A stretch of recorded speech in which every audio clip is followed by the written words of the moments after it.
Hey guys, tonight we begin with the remarkable lives and incredible resilience of medieval peasants, the everyday heroes who, despite the odds, managed to survive some of the coldest and most brutal nights in history.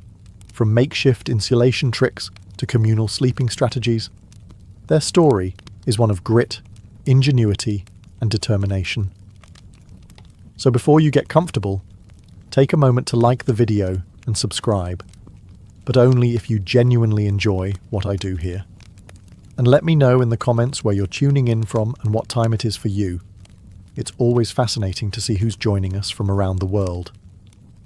Now, dim the lights, maybe turn on a fan for that soft background hum, and let's ease into tonight's journey together.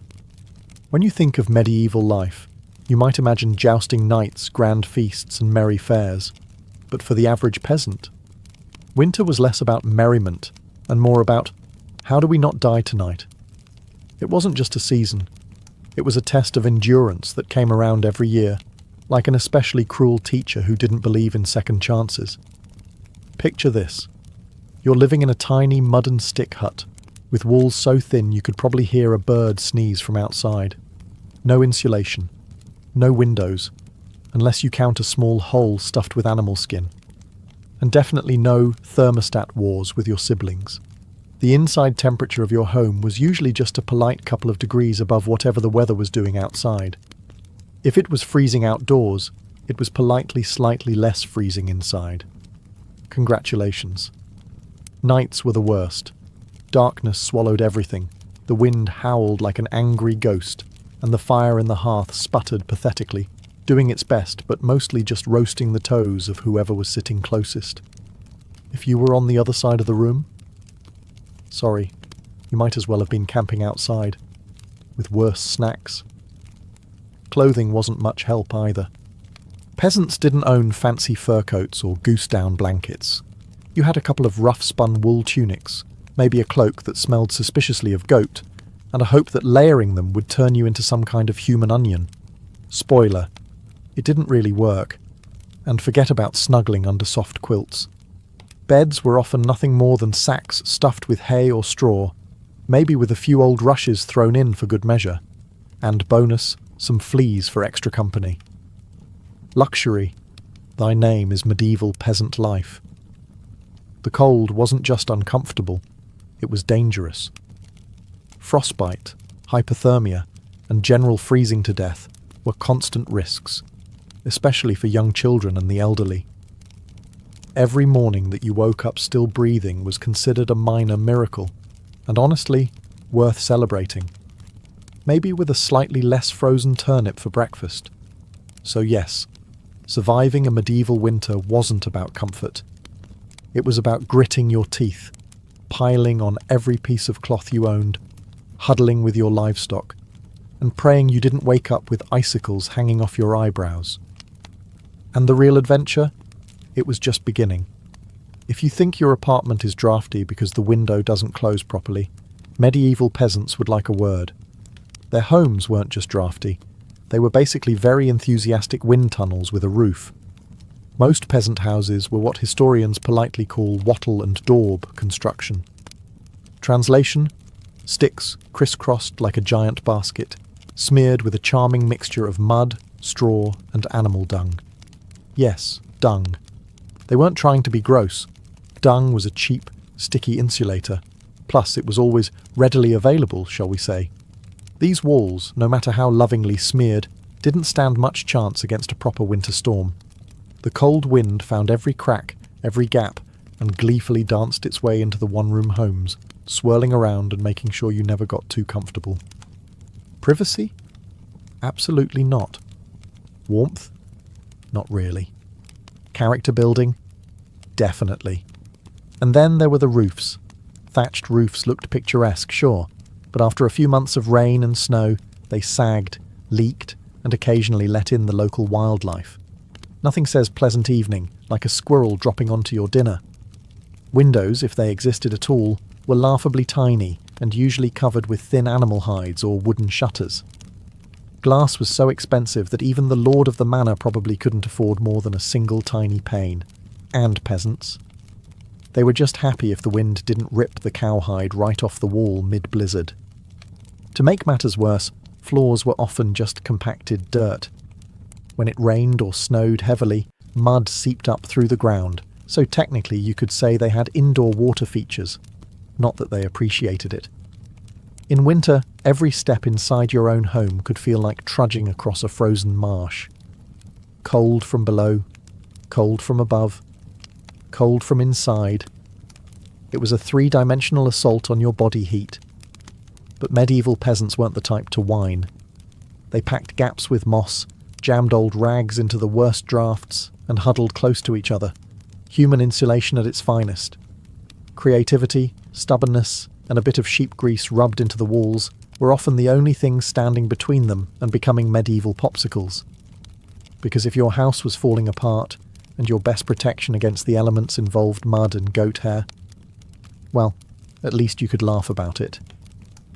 Sort of. If your teeth weren't chattering too hard.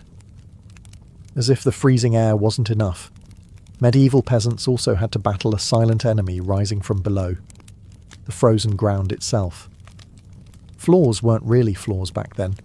They were just slightly flatter patches of earth inside your home. Maybe if you were lucky, someone had thrown down some straw or old rushes to give you the illusion of comfort. But make no mistake, you were sleeping one insulted back away from the cold, hard dirt. And oh, that cold was relentless. It seeped up from the earth like an evil little ghost, worming its way through the straw into your bones and straight into your very soul. If you dropped anything onto the floor during a winter night, congratulations. It was now part of the permafrost. Medieval peasants tried to fight this grim battle in a few ways. One method was layering thick mats of straw across the floor. If you could afford it, or more realistically, if you could steal enough of it from your neighbour's field without getting caught, you might have a decent insulating barrier. But straw flattened fast, got mouldy even faster, and added an extra crunchy soundtrack to your already miserable nights. Some homes layered dried rushes onto the dirt instead. Every so often they would throw fresh rushes on top without cleaning out the old ones. Over time, this created a fascinating ecosystem of decomposing plants, fleas, and whatever mystery creatures decided to move in. It was basically medieval carpet padding. If your carpet was alive, slightly damp, and smelled like a wet dog, beds, for those who had them, didn't solve much. They were usually little more than wooden frames packed with, you guessed it, more straw or hay. Instead of cosy mattresses, you had poking, shifting, crunchy layers that did little against the cold radiating from below. Tossing and turning wasn't about comfort. It was a desperate, awkward dance to keep blood flowing and avoid freezing one side of your body. The truth is, medieval peasants didn't conquer the icy ground so much as learn to live uncomfortably above it. A good night's sleep wasn't about dreams or softness. It was about waking up with all your toes still attached. And if you could pull that off, hey, you were doing better than most. If medieval homes had a single hero during winter, it wasn't the roof, or the walls, or even the brave layers of dirt and dung insulation. It was the hearth, a crackling, stubborn fire pit that served as the only real defence against the cold, the darkness, and the general gloom of medieval life. At the centre of nearly every peasant home was a simple fire. No fireplace with a fancy stone mantel, no neat chimney sweeping the smoke skyward. Instead, you had a basic pit or pile of stones, some half-burned logs, and enough smoke pouring into the room to make you wonder if you were slowly becoming a ham. That's right. Most homes didn't even have chimneys. Smoke just kind of did its best. It drifted out through small holes in the roof, cracks in the walls, or right into your lungs if it was feeling lazy that evening. It wasn't ideal for breathing, or your overall lifespan. But on the bright side, it did a great job of fumigating fleas and other unwanted guests. Who needs pest control when you're marinating in smoke 24/7? The hearth wasn't just about warmth either. It was the kitchen, the light source, and sometimes even the medieval version of a television. People sat around the fire telling stories, gossiping, or just staring into the flames because, frankly, there wasn't much else to do after sunset. Keeping the fire alive wasn't just a nice idea, it was mandatory. Letting the fire die out at night was like putting up a sign for the cold to come in and finish you off. Plus, reigniting a fire in winter wasn't as easy as striking a match. You had to work with flint, steel, kindling, and more prayers than you'd ever offered before. Everyone in the family had a duty, stoking the flames, watching the embers, adding peat, sticks, or if you were lucky, a precious piece of dry wood. It was a constant battle between human persistence and the smothering cold that wanted nothing more than to snuff you out. The hearth didn't guarantee survival, but without it, survival was downright impossible. It was a smoky, sputtering, often disappointing little fire. But in a medieval winter, it was the beating heart of hope. If there was one thing medieval peasants feared more than running out of ale, it was letting the fire go out overnight. Without that warm, flickering lifeline, the cold would creep in faster than a tax collector after harvest. And in the dead of winter, restarting a fire from scratch wasn't just inconvenient, it could be deadly. Matches didn't exist yet. Lighters? Dream on. Rekindling a fire meant striking flint and steel together, praying for a single precious spark, and then coddling that spark with tender love and whatever dry kindling you hadn't already burned days ago. Imagine trying to do all this in the freezing dark, half asleep with frozen fingers. Now add a hungry wolf howling in the distance for extra motivation. So peasants got smart. They banked the fire. No, not in a cozy savings account. Banking meant carefully burying the embers under a mound of ash right before bed.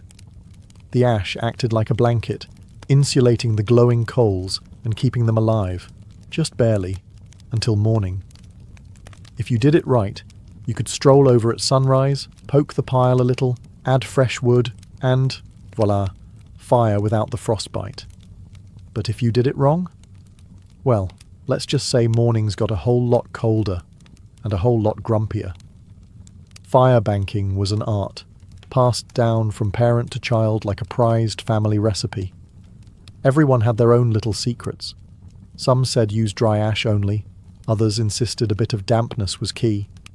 Some packed the embers tight, others let them breathe. You could practically start a medieval argument just by suggesting a better fire banking method. It was the ancient version of arguing over barbecue techniques, just with slightly higher survival stakes. Sometimes banking the fire wasn't enough. A howling wind might sneak through a crack and snuff it out anyway, or a clumsy sheep might stumble into the hearth. Yes, it happened. That's why some families took turns getting up in the night to check the coals, basically the medieval equivalent of sleepwalking to the thermostat. In the end, fire banking was less about mastering nature and more about buying just a few more precious hours of warmth. And if you woke up to even a single surviving ember, that was your victory, right there, and enough to face another day of battling the cold. In medieval times, the phrase, "the more, the merrier," wasn't just about parties. It was a winter survival tactic. When the fire sputtered and the freezing winds whistled through every crack, there was one surefire source of warmth, each other. And if that meant sleeping cheek to cheek with your entire family, neighbours, livestock, and possibly a very confused goose, so be it. Forget about personal space. Privacy wasn't even a concept. On the coldest nights, the goal wasn't comfort. It was, don't wake up frozen to the floor. Entire households piled into the warmest corner of the house, wrapped in whatever scraps of cloth they could find, and formed what could best be described as a desperate, snoring, human lasagna.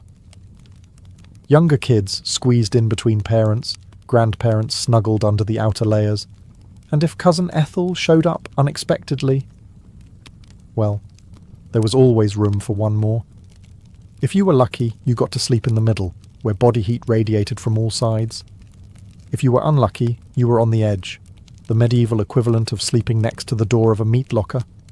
And woe to the person who moved too much during the night. You shift once to get comfortable, and suddenly you've knocked Aunt Maud into the freezing draft by the wall. Congratulations, you're now the family villain.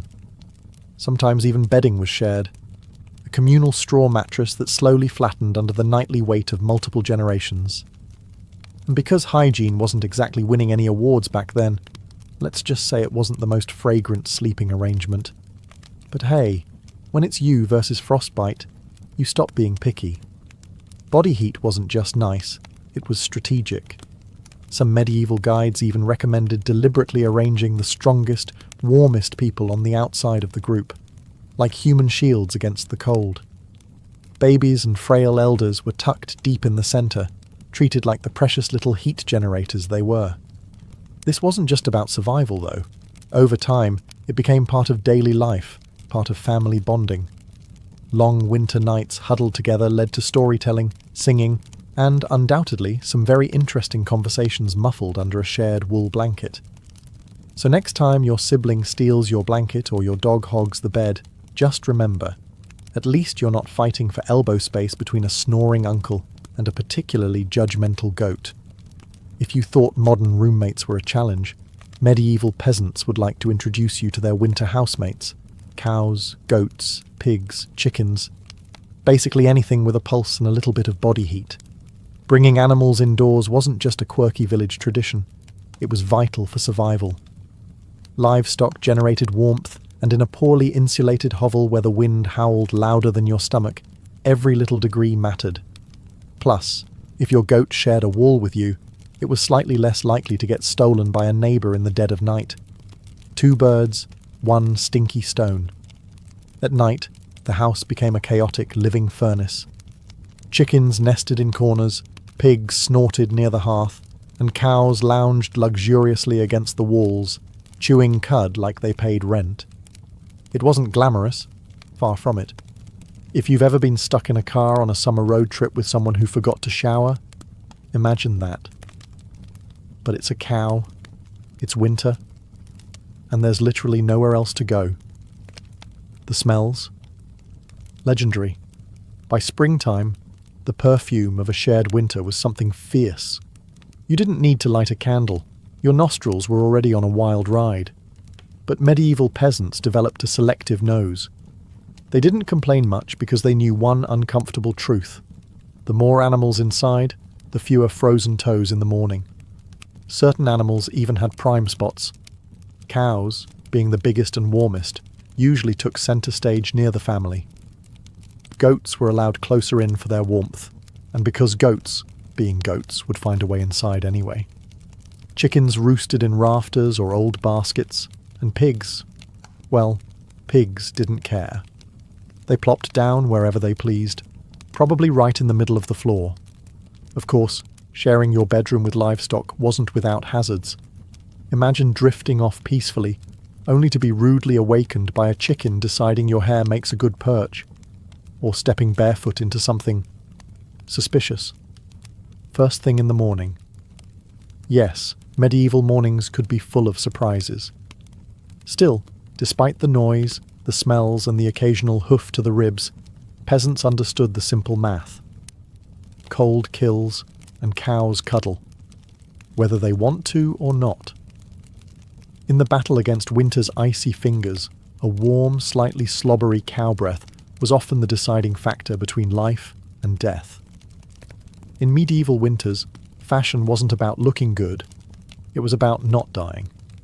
Peasants weren't flipping through the latest trends, they were layering up like they were preparing for battle against the Grim Reaper himself. The rule was simple. If you owned it, you wore it. Sometimes, all at once.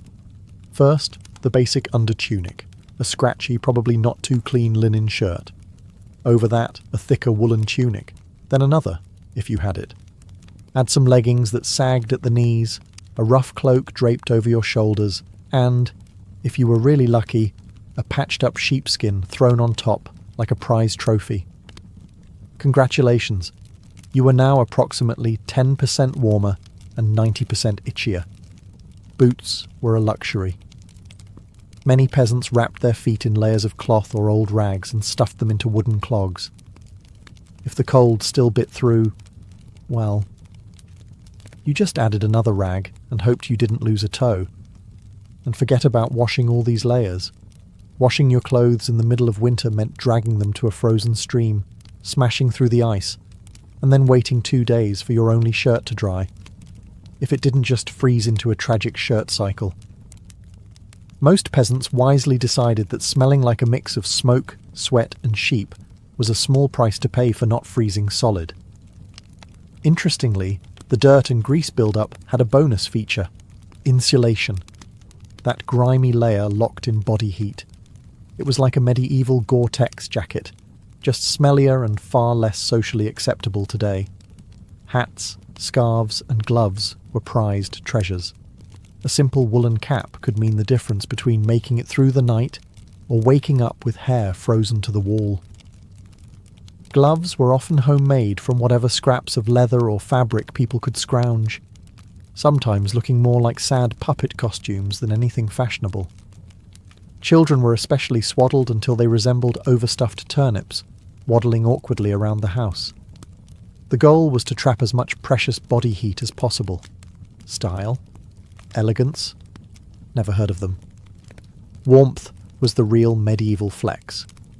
So, the next time you complain about layering up for a chilly day, just remember: medieval peasants walked around wearing half their wardrobe at once, looking like lumpy laundry bags, and counting themselves lucky for it. In the medieval peasant playbook, dirt wasn't just something you scrubbed off. It was practically a survival tool. As it turns out, getting grimy wasn't a sign you'd given up on life. It was tactical, strategic, dare we say, genius. See, winter posed a very specific problem: heat loss. Clean clothes, especially freshly laundered linen, were surprisingly terrible at keeping you warm. They were breathable, sure, but when the air temperature hovered somewhere between hypothermia and instant regret, breathable wasn't exactly a selling point. That's where dirt came in. As peasants trudged through day after day without washing their clothing, layers of grime, natural body oils, and good old-fashioned mud began to build up on their tunics, cloaks, and leggings. Over time, this natural armour clogged the tiny gaps in the fabric, making clothes more wind-resistant. It was like medieval weatherproofing, just smellier. Sure, you smelled like a goat who lost a bet, but guess what? You were warm. In fact, some medieval folks believed that washing yourself too often in winter could actually make you sick. Better to keep that protective, holy filth barrier intact. Bathing was rare, laundry even rarer, and soap, when it existed, was reserved for serious occasions, like when the bishop showed up, or maybe right before you died. Adding to the strategy, peasants layered their clothes without changing the ones underneath. You just threw your new layer on top of last month's. Eventually, you became a walking museum of the past 6 weeks. Every stain telling the heroic story of that one time I slipped in the mud but didn't die. To outside observers, medieval peasants might have looked and smelled like they had completely given up on hygiene. But the peasants knew better. That grimy, crusty tunic was a thermal shield against death by frostbite. It wasn't glamorous, but neither was freezing to death because you wanted to smell like flowers. Besides, in a world where literally everyone stank to high heaven, you weren't offending anyone. Nose blindness was practically a way of life. So yes, in medieval winters, filth wasn't failure. It was fashion. It was function. And if you had a thick, greasy outer layer by February, you, my friend, were winning at life. If you thought medieval peasants spent their winters tucked into plush feather beds with embroidered quilts, think again. The reality was a bit more rustic. And by rustic, I mean, let's sleep on a pile of dead plants and hope for the best. Beds, in the medieval peasant world, were usually a rough wooden frame, if you could afford one, covered with a big sack stuffed full of straw, hay, or old rushes. That's it. No memory foam, no orthopedic support, no 5-star hotel experience. Just a crunchy, lumpy, slightly pokey mess that smelled faintly of barnyard and regret. Every toss and turn in the night brought a delightful soundtrack of crinkling straw, and the occasional sharp jab from a rogue stalk. Some peasants even skipped the wooden frame altogether and just threw the straw straight onto the dirt floor, creating a luxurious, ground-level sleeping experience that modern influencers would probably rebrand as earth-connected slumber. The straw mattresses weren't just uncomfortable, they were temporary. Over time, the straw flattened, grew mouldy, attracted bugs, and generally turned into a biological hazard zone. Changing the straw was a big event, usually done a few times a year if you were diligent, or whenever your bed started actively moving without your permission. Rushes were a popular alternative. These long grasses were spread thick on the floor, sometimes mixed with herbs like lavender or rosemary to mask the overwhelming odor livestock aroma of daily life. Fresh rushes smelled lovely, for about a day. After that, they became part of the muddy, trampled landscape inside the house, blending seamlessly with dirt, food scraps, and whatever else wandered in. And let's not forget the bedfellows. Fleas, lice, and other charming critters loved straw bedding almost as much as the peasants did. If you woke up scratching more than you slept, congratulations. You were living the authentic medieval experience. Despite the hardships, these humble beds were lifesavers. Piles of straw provided a crucial insulating layer against the frozen earth, and clumping together atop them created pockets of shared body heat, medieval central heating at its finest.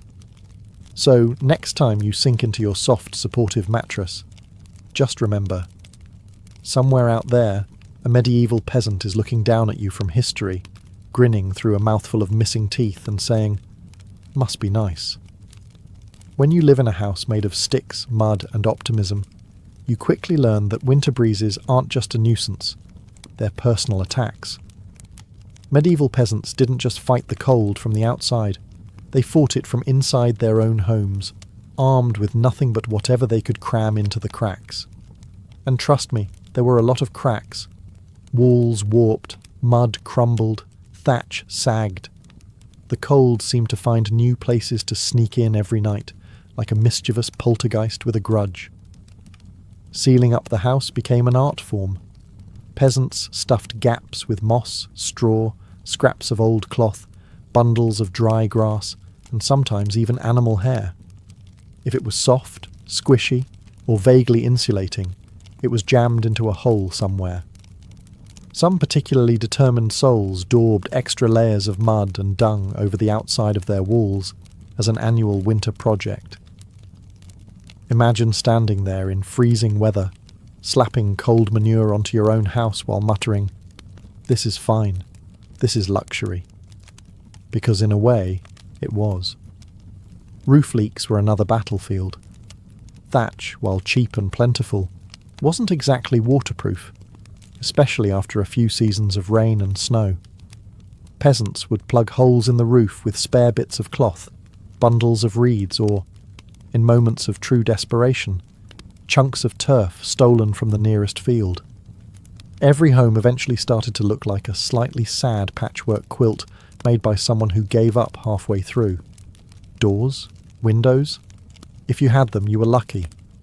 But even then, they were little more than wood planks hung by iron nails and sheer stubbornness. Window holes were often covered with animal hides or thick cloth soaked in animal fat to block out the worst drafts, and add a bonus aroma of mystery meat to the living space. Every night was a battle between human ingenuity and the relentless, sneaky cold. One minute you were warm, the next minute a sudden gust would find the one spot you missed, slapping you awake like a frosty hand of doom. Yet somehow, through cleverness, stubbornness, and a refusal to accept slightly frozen as a permanent state of being, medieval peasants patched, stuffed, and muddled their way through the worst winters nature could throw at them, one muddy handful at a time. When the cold bites hard enough to keep you awake at night, medieval peasants had a solution. Don't even try to pretend everyone's sleeping at once. Instead, they developed a survival strategy that today would make any military commander proud: sleeping in shifts. It wasn't some grand organised system with whistles and roll calls.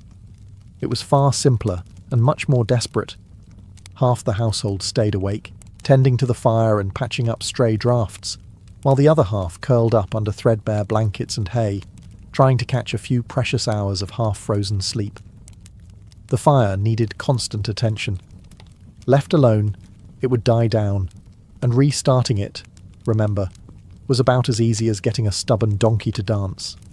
So someone had to be on ember patrol, and since no one wanted to get up once they were finally warm-ish, families rotated shifts. You dozed for a few hours, got elbowed awake, then stumbled over to the hearth to poke, prod and curse the fire back to life, while trying not to step on a goat. The rotation wasn't glamorous. There were no night vision goggles, no late-night snacks, and certainly no 5 more minutes snooze buttons. Just stiff joints, heavy eyelids, and a growing resentment toward whoever snored loudest during your shift. Children old enough to hold a stick were pressed into service, learning early that in winter, everyone pulled their weight, or froze trying. Grandparents sometimes stayed by the fire longer, both because of their experience and, frankly, because arthritis made lying down and getting up again a monumental event. And when it was your turn to sleep, good luck.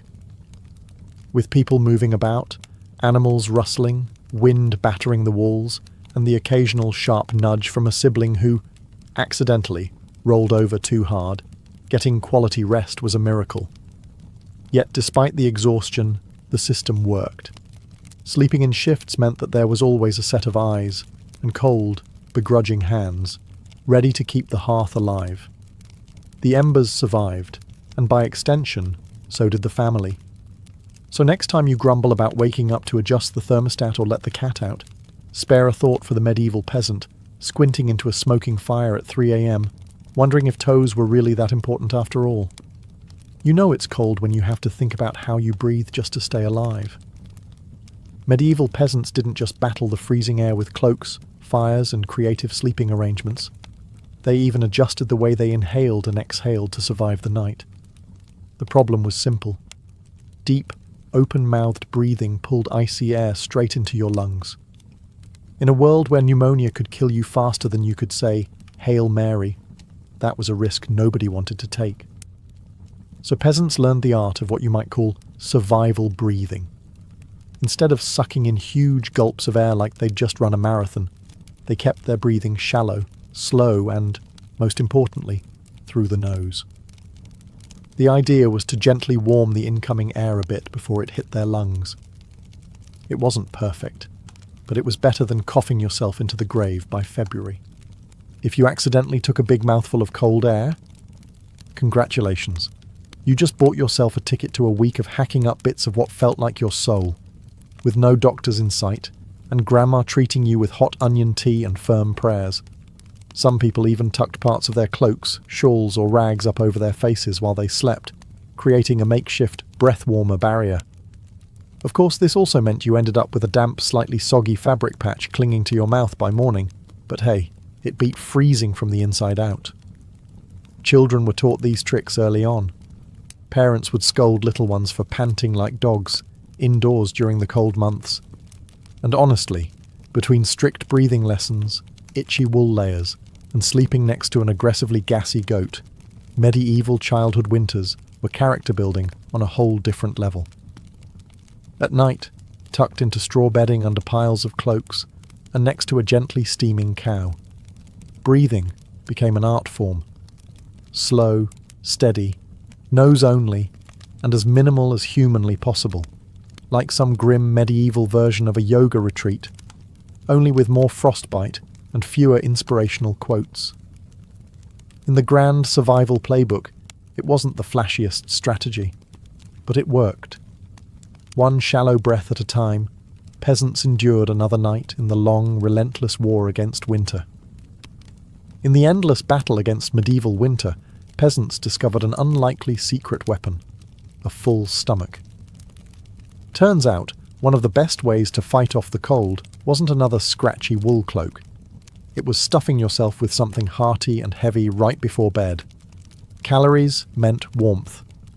The more your body had to digest, the more it heated itself up doing the work. It's basic medieval thermodynamics.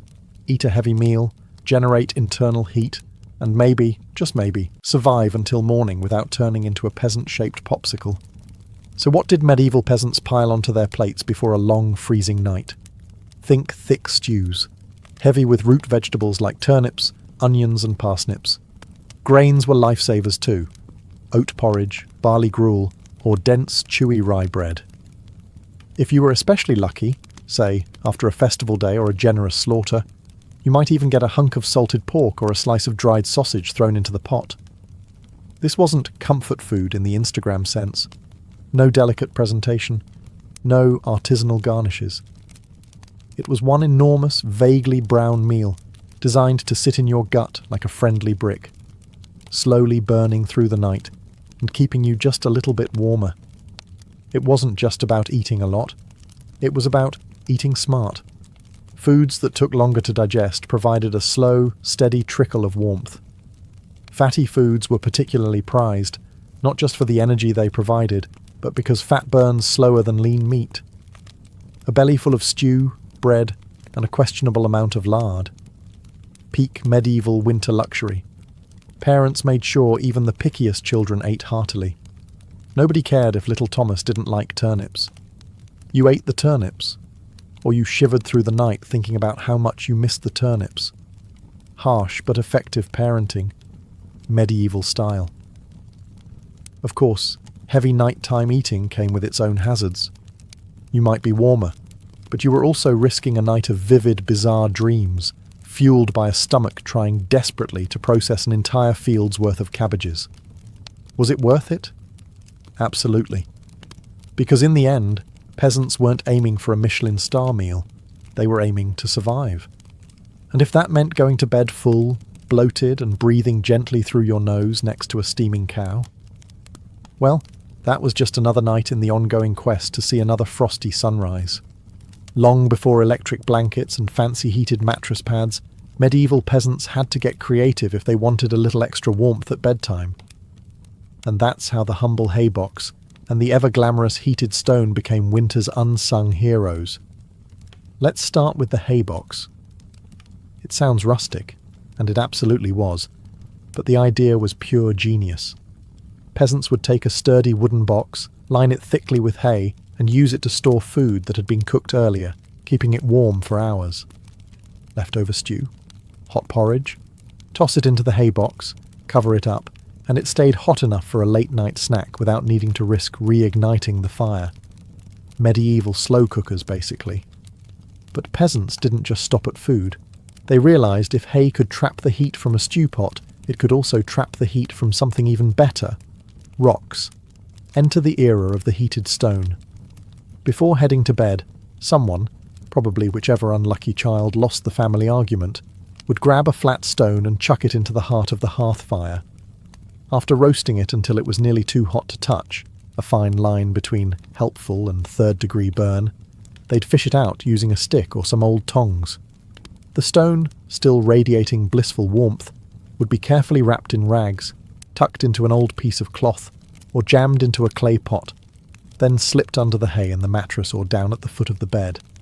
A medieval heating pad, ready to do battle against the frozen earth. Of course, there were risks. If you didn't wrap the stone properly, congratulations. You now had a small, localized house fire. And if you dropped it on your foot, well, let's just say winter injuries weren't always caused by slipping on ice. But when everything went right, that stone provided precious, comforting warmth that could last for hours. It wasn't luxurious, but when you lived in a half-frozen hut, luxury was defined as not waking up with icicles dangling from your nose. In the grand arsenal of medieval winter survival, a hot rock tucked into some hay might not sound glamorous, but for peasants clinging to whatever heat they could find, it was a tiny miracle. In a medieval peasant's home, the hearth wasn't just where you cooked dinner. It was practically a family member. A temperamental, smoky, sometimes uncooperative family member, sure, but still absolutely essential to survival, especially when it came time to sleep. The closer you were to the fire, the better your odds of waking up unfrozen. That meant sleeping arrangements were less about personal preference and more about strategic positioning. Infants, the elderly, and anyone sick or frail got first dibs on prime hearth real estate. Parents, older kids, and sturdier adults fanned out from there like human insulation layers. Being assigned a spot close to the fire wasn't just kindness, it was basic survival math. Babies were fragile heat generators, and elders were precious repositories of family knowledge, and, let's be honest, the best gossip. Protecting them with prime warmth was non-negotiable. But it wasn't all cosy toasting by the flames. Too close, and you risked waking up with your hair singed or your cloak smouldering suspiciously. Too far, and you were basically camping in an icebox. It was a delicate dance. Stay near enough to bask in the fire's glow, but not so near that you had to explain to your neighbour why you now looked like a half-cooked roast.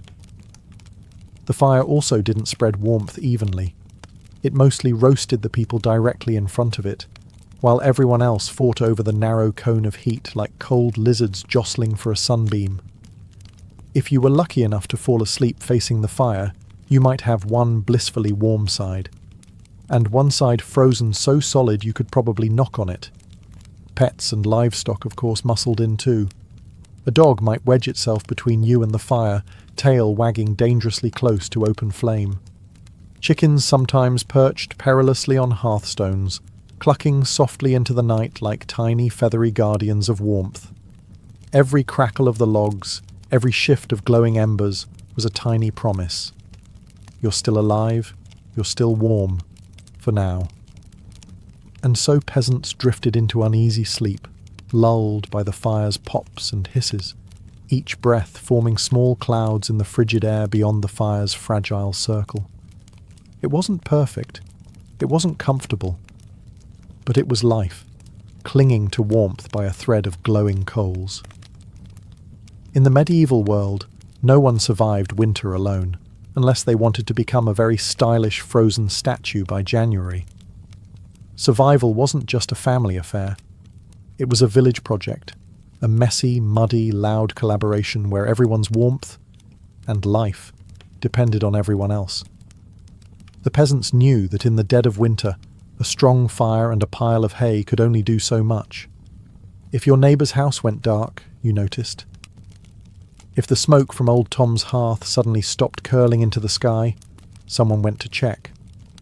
And not just because Tom owed you a chicken, though that might be part of it, but because community meant survival.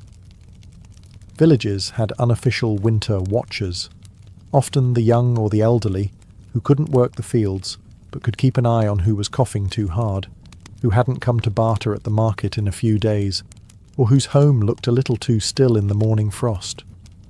These people were the medieval version of neighbourhood patrol, minus the reflective vests, plus a lot more sheep. If a family's fire went out, it was a near emergency. A good neighbour would rush over with a glowing coal bundled in rags, or better yet, invite them into their own smoky, overcrowded hut for the night. Yes, it meant squeezing an extra 4 bodies into an already cramped space, but it was better than finding frozen friends come spring thaw. Communal food stores played a role too. During especially brutal winters, villages sometimes pooled their last salted meat, grain, and dried vegetables. It was grim charity. No one had much, but a few communal meals could be the difference between staggering into spring or not. Even children understood the stakes. They helped deliver wood, shared embers, and ran urgent messages when someone needed help. No one was too small or too tired when winter came knocking. Sure, medieval villages weren't all sunshine and hugs. Feuds happened. Disputes over land, goats, or who borrowed whose good cooking pot never really went away. But when the nights grew deadly cold, old grudges were often quietly shelved. After all, a rival was still worth saving, because tomorrow it might be you needing rescue. In the icy heart of winter, the village became one big, stubborn family. Sometimes dysfunctional, often hilarious, always fiercely determined to survive together. One muddy boot, one crackling ember, one frozen smile at a time. When medieval peasants faced the merciless cold of winter, they didn't just pile on cloaks or stoke the fire. They prayed. A lot. Because when the wind howled like wolves outside your paper-thin walls and the fire shrank into sullen embers, you wanted every possible advantage, including a little divine intervention. Faith wasn't just a Sunday affair back then. It was woven into every frozen breath. Before crawling under layers of straw and scratchy wool, families would kneel together, offering up hurried prayers to keep the fire burning, the roof intact, and their toes attached by morning. Saints became more than distant holy figures. They were winter's frontline defence. Saint Blaise, for instance, was called upon to protect against throat ailments. Not a minor concern when one mouthful of icy air could land you coughing up your soul. St. Nicholas wasn't just the jolly gift-giver of later legend. He was also asked to protect households from sudden ruin during the lean, deadly months. Superstitions wrapped themselves snugly around daily survival. Some families sprinkled a little holy water near the hearth before sleeping, hoping it would protect against evil spirits, or at the very least, mischievous drafts. Others marked doorways with blessed chalk after certain feast days, pleading for warmth and luck to find their way inside. Candles played a role too. Special vigil candles, often blessed by the local priest or the most pious old woman in the village, were sometimes kept burning throughout the night, a flickering plea against the cold darkness clawing at the walls. And of course, no serious winter prayer session was complete without a few promises. Dear Lord, if you just get us through this night, I swear I'll be kinder to my neighbour, even the one who keeps stealing our turnips. Faith wasn't some abstract comfort. It was a daily, urgent conversation. The peasants weren't asking for luxury, just survival. A little heat, a little food, and one more day to muddle through until spring broke the frozen grip on their tiny villages. It was simple, raw hope, whispered into the smoky rafters, tangled in breathless prayers, and tucked under itchy blankets, that somehow carried them through the endless, merciless nights of winter. For all the ingenuity, prayers, and stubbornness medieval peasants threw at winter, the truth was chilling. Sometimes it wasn't enough. And when winter won, it didn't just take a few unlucky souls. It took entire families, whole villages, vanishing them into silence beneath a heavy shroud of snow and ice. Some winters were particularly cruel, like the infamous Great Famine Winter of 1315, when rains destroyed crops, livestock starved, and freezing temperatures turned an already brutal existence into a slow, grinding disaster. People were so desperate that stories whispered of eating shoe leather, bark, and, in the most horrifying cases, each other. Failure to keep the fire alive wasn't just an inconvenience. It was often a death sentence. Without the hearth's meagre warmth, families huddled together for the final time. Neighbours would sometimes stumble across whole households in spring, bodies still locked in one another's frozen embrace, as if trying to share just a little more heat until the very end. Houses themselves could collapse under the weight of heavy snow or battering ice storms. A roof giving way in the middle of a frozen night wasn't just catastrophic. It was often fatal.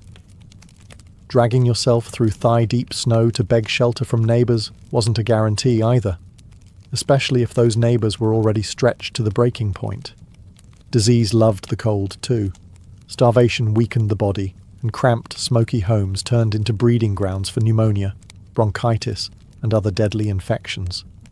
A simple cough in December could easily be a funeral by January. And then there was the quiet horror: frostbite. Fingers, toes, even ears blackened and died while still attached to their owners. Some villagers survived winters at the cost of their limbs, a grim badge of honour that said, "I made it through, but winter took a piece of me." Yet what's most haunting isn't just the death, it's the eerie normalcy of it. People accepted that each winter, some among them wouldn't see the thaw. Death wasn't unexpected.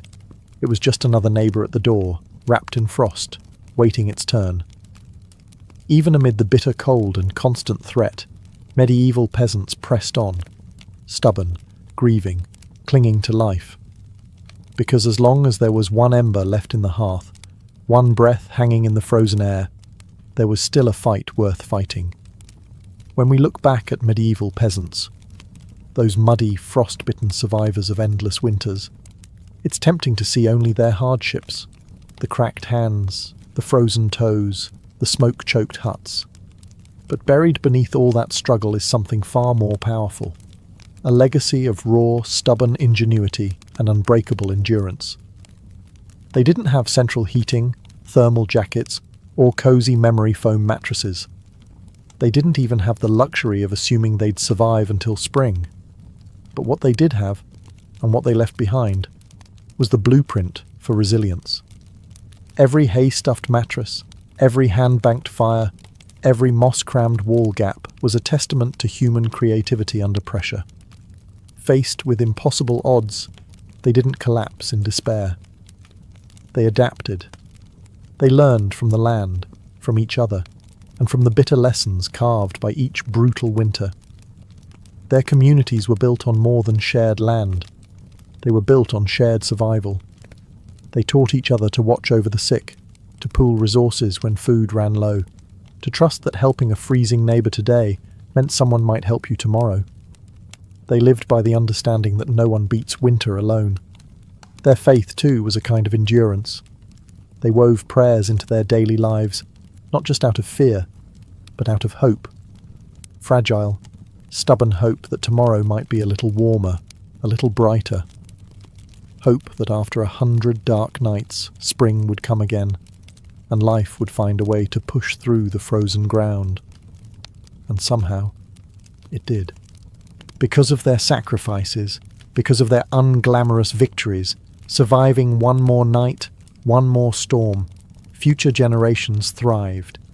Bit by frozen bit, they pushed humanity forward, enduring winters their ancestors could barely survive, until warmth and comfort became common expectations instead of distant dreams. Their blood, sweat, and ingenuity are stitched invisibly into the lives we live now. Every cozy blanket, every warm house, every lazy winter evening spent sipping tea under soft lights. All of it is the end result of countless medieval peasants refusing to give in to the cold.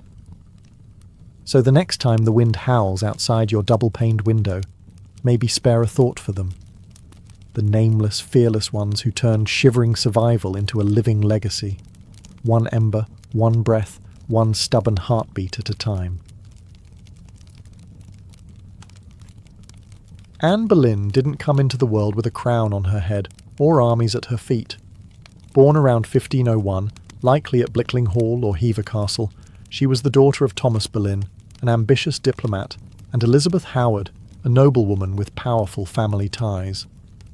In the grand scheme of Tudor society, Anne's birth barely stirred a ripple.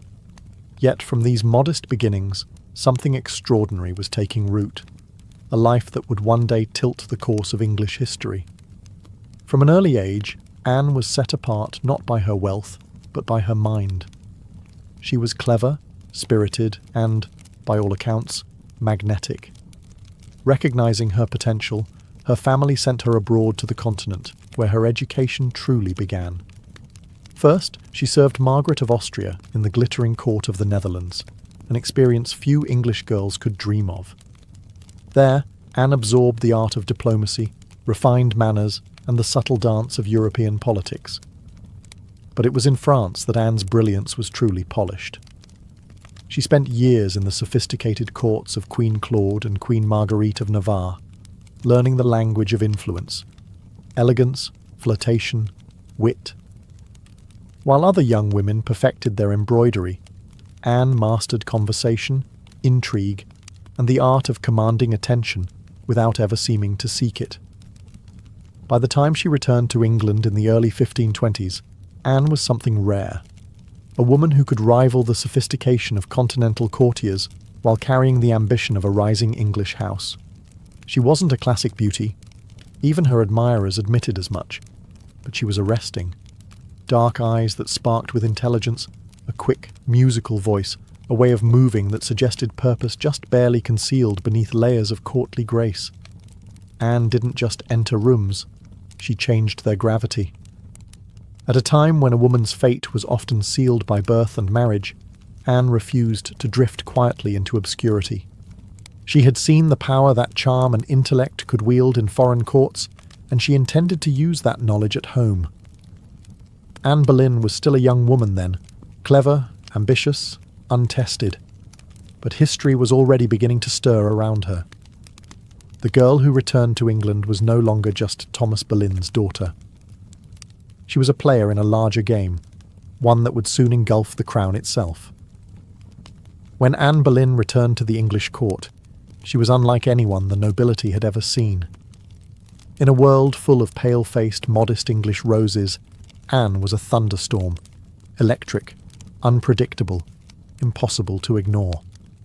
Her dark hair, bold eyes, and quick, sharp wit set her apart from the gentle, obedient ladies who filled the court of King Henry VIII.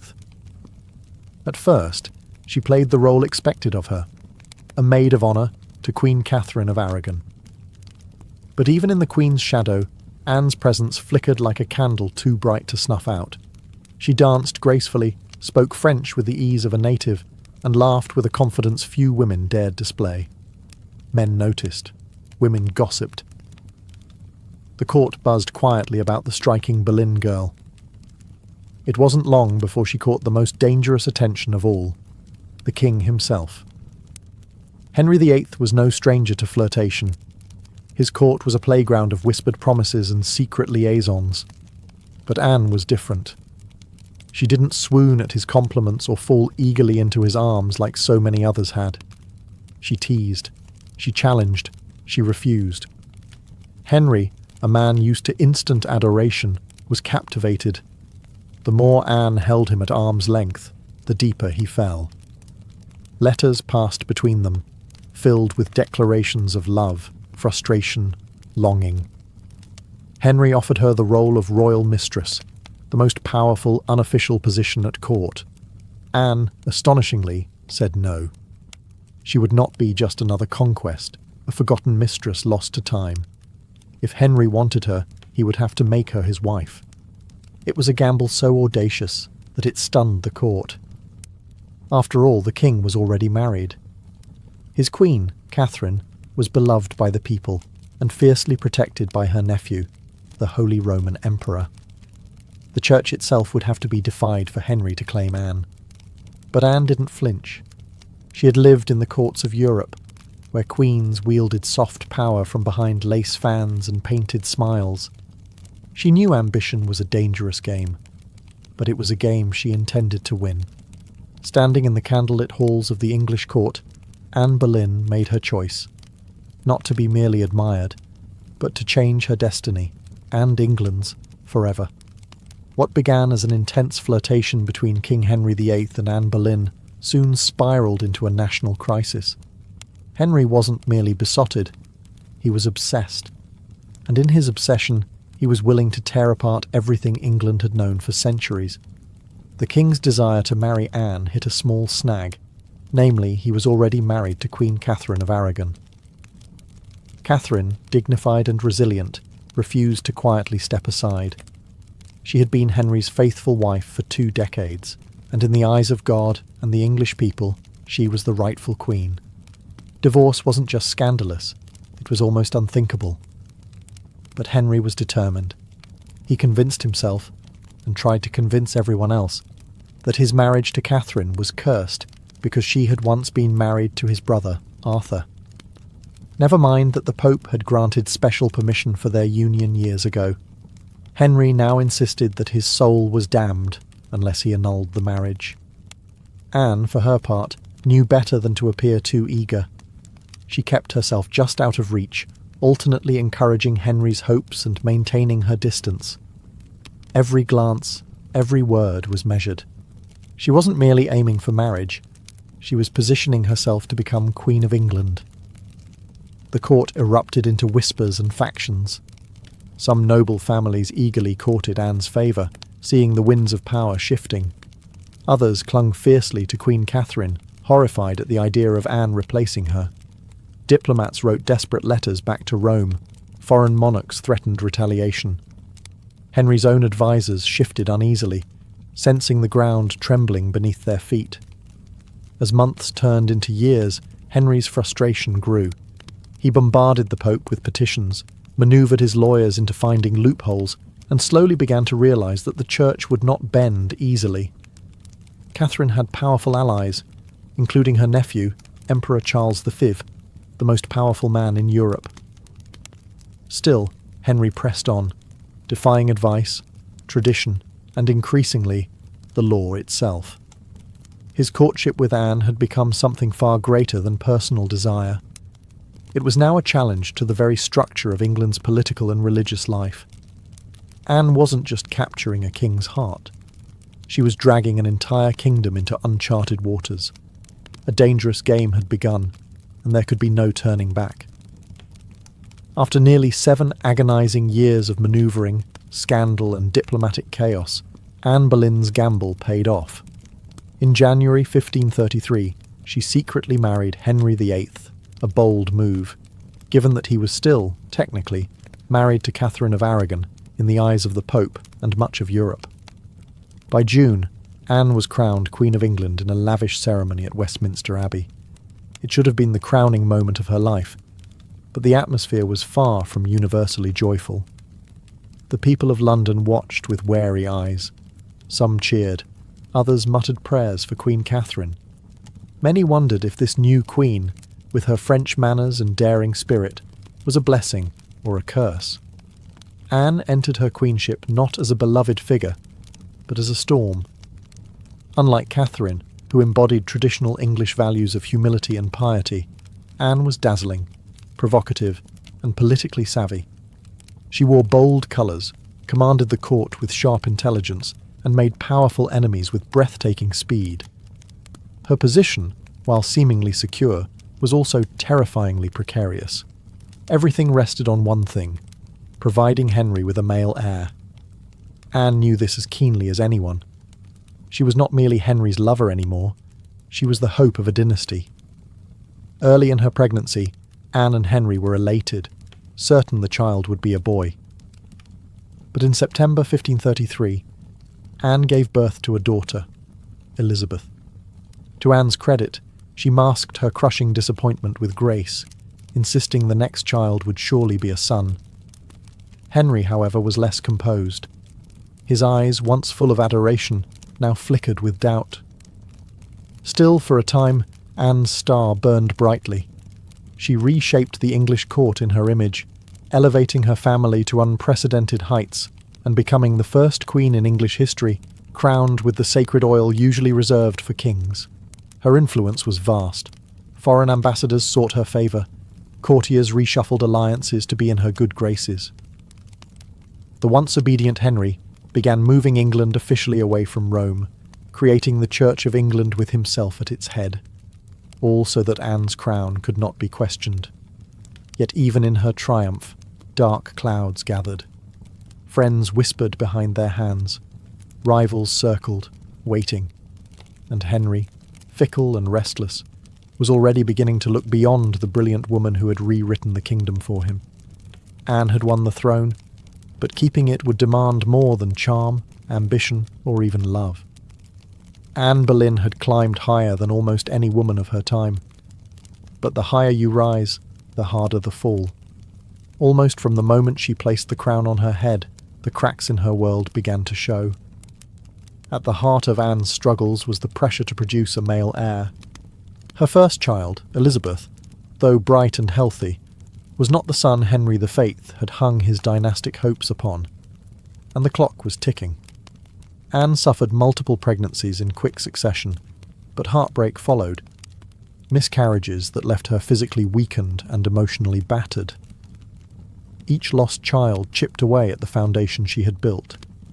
Henry, once passionately devoted, began to pull away, his disappointment carving rifts between them. Anne, never one to suffer in silence, argued, demanded, fought to keep her place. But Henry, a man who prized obedience as much as beauty, grew tired of her sharpness, her defiance, the very fire that had once drawn him in. Outside the royal chambers, enemies were gathering like wolves.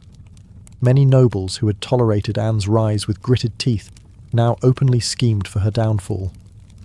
Catherine of Aragon's supporters never forgave Anne for what they saw as theft and sacrilege. Even commoners whispered against her, calling her the Great Whore, blaming her for the schism with Rome and the heavy-handed changes that followed. And then came Jane Seymour. Quiet, demure, everything Anne was not. Jane captured Henry's wandering attention just as Anne's influence began to wane. Where Anne had dazzled him with brilliance and challenge, Jane offered soothing compliance. It was a dangerous shift, and Anne, perceptive as ever, saw it happening. She tried to reclaim her position, lavishing attention on Henry, promising more sons, begging for patience. But the king, ever fickle, had already begun imagining life without the woman for whom he had once torn a kingdom apart. Anne's political enemies, including Thomas Cromwell, once her ally, sensed the changing tide. They began laying the groundwork for a campaign of destruction, quietly gathering accusations, rumours, and witnesses. The woman who had played the dangerous game of ambition so masterfully was now losing ground. Anne had won her crown through cunning and courage.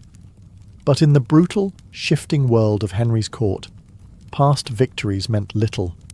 Only fresh success mattered, and Anne's enemies were sharpening their knives. The queen who had shattered a kingdom would soon see how quickly a kingdom could shatter her. Anne Boleyn's enemies didn't attack her with armies or swords. They came with whispers, secrets, and carefully sharpened lies. In the back rooms of court, betrayal was brewing. Silent, patient, deadly. Thomas Cromwell, once Anne's greatest ally in the English Reformation, had turned against her. Their alliance had been built on mutual ambition, but now their interests clashed. Anne wanted reforms to help the poor and limit the power of greedy nobles. Cromwell wanted stability, favour with Henry, and no interference. Anne's boldness had made her dangerous. And in Henry's fickle heart, love had curdled into irritation, suspicion, and cold detachment. Anne had few true friends left. Even her charm, once her greatest weapon, now grated against the court's hunger for a gentler, more pliable queen. And Jane Seymour, quiet and calculating, waited just out of sight, the perfect contrast to Anne's fading fire. It was Cromwell who moved first. Knowing Henry was restless, knowing that the king wanted an exit but lacked a convenient excuse, Cromwell offered a solution. What if Anne could be removed, not by divorce, which would humiliate Henry, but by disgrace? The accusations were wild, monstrous even. Adultery, incest, conspiracy against the king. Anne, the proud, brilliant queen, painted as a betrayer, a temptress, a threat to the very crown she once redefined. Cromwell carefully gathered evidence, coaxing confessions under torture, twisting courtly flirtations into damning testimony. Several men, including Anne's own brother, George Boleyn, were arrested. The charges made little sense. They were riddled with contradictions and impossibilities. But in Henry's court, truth was whatever the king needed it to be. Anne, sensing the tightening noose, fought desperately.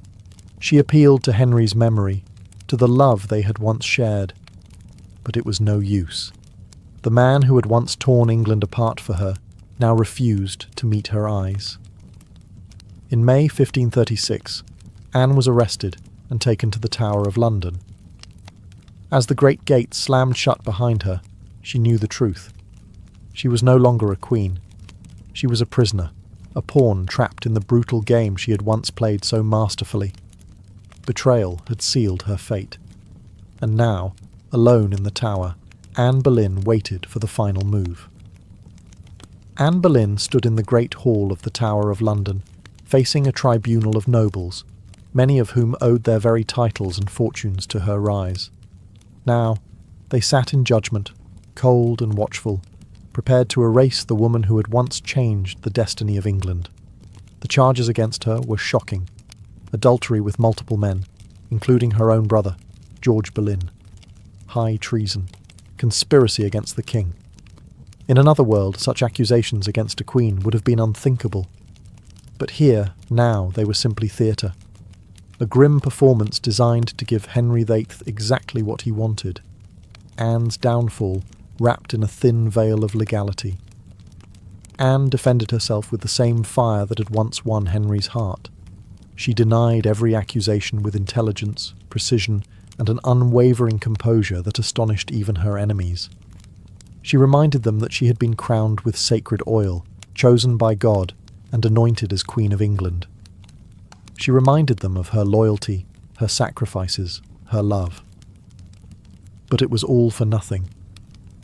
The verdict had been decided long before Anne set foot in the courtroom. The trial was a spectacle for the court and for the people, a public unmaking of a once unbreakable woman. Witness after witness, many coerced or bribed, spoke damning words.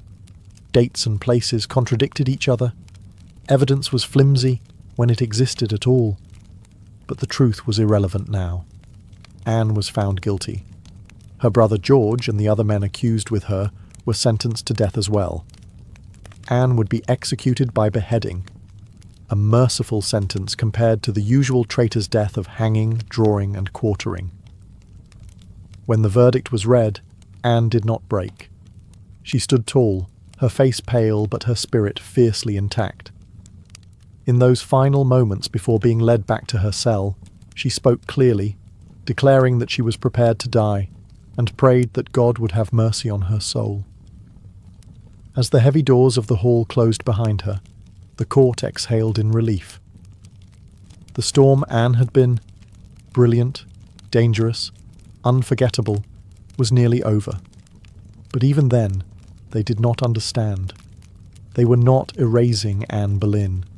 They were immortalizing her, in betrayal, in tragedy, and in legend.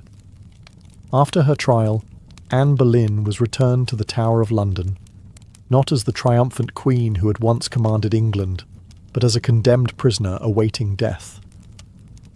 Yet even facing the end, Anne refused to crumble. In the cold, echoing halls of the tower, Anne prepared herself. She spent hours in prayer, kneeling on the hard stone floors, her hands clasped tightly, her voice steady. She confessed to no crimes because she believed she had committed none. She was not afraid to die, she said, but she prayed that her death would bring peace to the kingdom, and perhaps mercy to her little daughter, Elizabeth. Her ladies-in-waiting, those few who had stayed loyal, wept in private. Anne comforted them instead of the other way around. She joked bitterly at times, that she would be remembered as a queen who had lost her head. In her dark humour was the stubborn spark that had made her unforgettable. Henry VIII, meanwhile, showed no sign of mercy. He had already turned his attention to Jane Seymour. Even before Anne's execution date was finalised, Henry was arranging his next marriage. For Anne, this final betrayal, from the man who had once torn down a kingdom for her, must have been the deepest cut. On May 18th, 1536, Anne was told she would die the next morning. She slept little that night. Instead, she spent her final hours in prayer, asking God for forgiveness for all who had wronged her, and perhaps for herself, for the ambition and pride that had led her here. Henry, with a flicker of royal kindness, had arranged for a French swordsman to carry out the execution, faster, cleaner, less brutal than an axe. It was a small mercy, bought perhaps more for the king's conscience than for Anne's comfort. At dawn, Anne dressed carefully for her final moment. A dark grey gown of damask trimmed with fur, a crimson kirtle beneath, colours of dignity, of sacrifice. She pinned up her dark hair and tucked it beneath a simple cap, ready to face the blade with grace. As the tower's cold morning mist curled around the courtyard stones, Anne Boleyn, queen, mother, survivor, fighter, stepped forward. There would be no tears, no pleas, only a final act of courage in the face of history's judgment. Her end was near. But her story was just beginning. On the morning of May 19, 1536, Anne Boleyn ascended the scaffold built within the Tower of London's walls.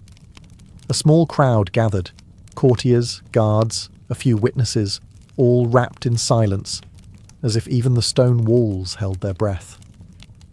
Anne stood tall, her grey gown fluttering slightly in the cold morning breeze. She looked thinner than she had at court, her face pale but calm. There were no hysterics, no broken sobs. If anything, she faced death with the same fierce dignity that had once shaken a kingdom to its knees. She spoke briefly, carefully choosing her final words. She did not accuse. She did not defend herself. She prayed for the king's health and prosperity, the very man who had abandoned her.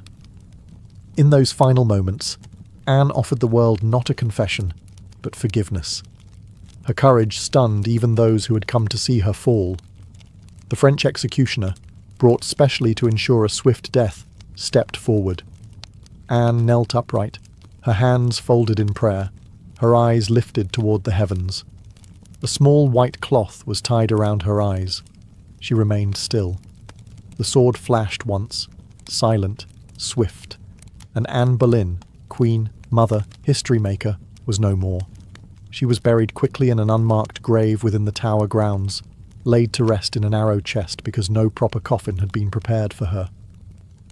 A queen once crowned in gold, now left to vanish without ceremony. Yet Anne's story didn't end in that cold grave. Her daughter, Elizabeth, the child whose birth had once disappointed a king, would rise to become one of the greatest monarchs in English history. Elizabeth I, the Virgin Queen, whose reign would see the flowering of English art, power, and global influence. A queen who inherited her mother's fierce spirit, sharp mind, and unyielding resilience. Anne Boleyn changed the course of England forever. Her ambition helped trigger the break with Rome and the birth of the Church of England. Her fall showed the world that even queens could be cast aside. Yet through her blood, through Elizabeth, Anne's legacy blazed brighter than any crown she had worn in life.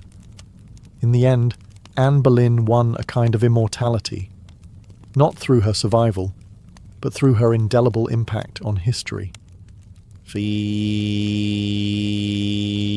the early 1770s, the American colonies simmered like a pot left too long over a roaring fire. The relationship with Britain, once seen as the proud mother country, had soured into resentment, suspicion, and growing fury. It hadn't started with tea. Years earlier, the Stamp Act had enraged colonists by placing taxes on everything from newspapers to playing cards. That was followed by the Townshend Acts, taxing essentials like paper, glass, and paint. Each new law, passed thousands of miles away by a parliament in which the colonists had no representation, was like another spark landing in dry brush. At first, the anger showed itself in polite petitions and fiery pamphlets. Colonial assemblies drafted formal protests. Merchants organised boycotts. Writers like Samuel Adams and John Dickinson filled newspapers with passionate arguments about liberty and rights. But as time wore on, frustration deepened into something darker. A slow realization that Britain wasn't listening. Worse, Britain didn't care. Many colonists clung to the hope that if they just made enough noise, if they just reasoned hard enough, Parliament would repeal the taxes. And sometimes they did. The Stamp Act was famously repealed after loud colonial protest. But every small victory was followed by new legislation, new taxes, new insults. It wasn't about the money. It never really was. The taxes themselves were modest by British standards. What infuriated the colonists was the principle. They were being taxed without consent, treated as subjects rather than citizens, ruled like distant possessions rather than partners. Boston, more than any other city, became the beating heart of resistance.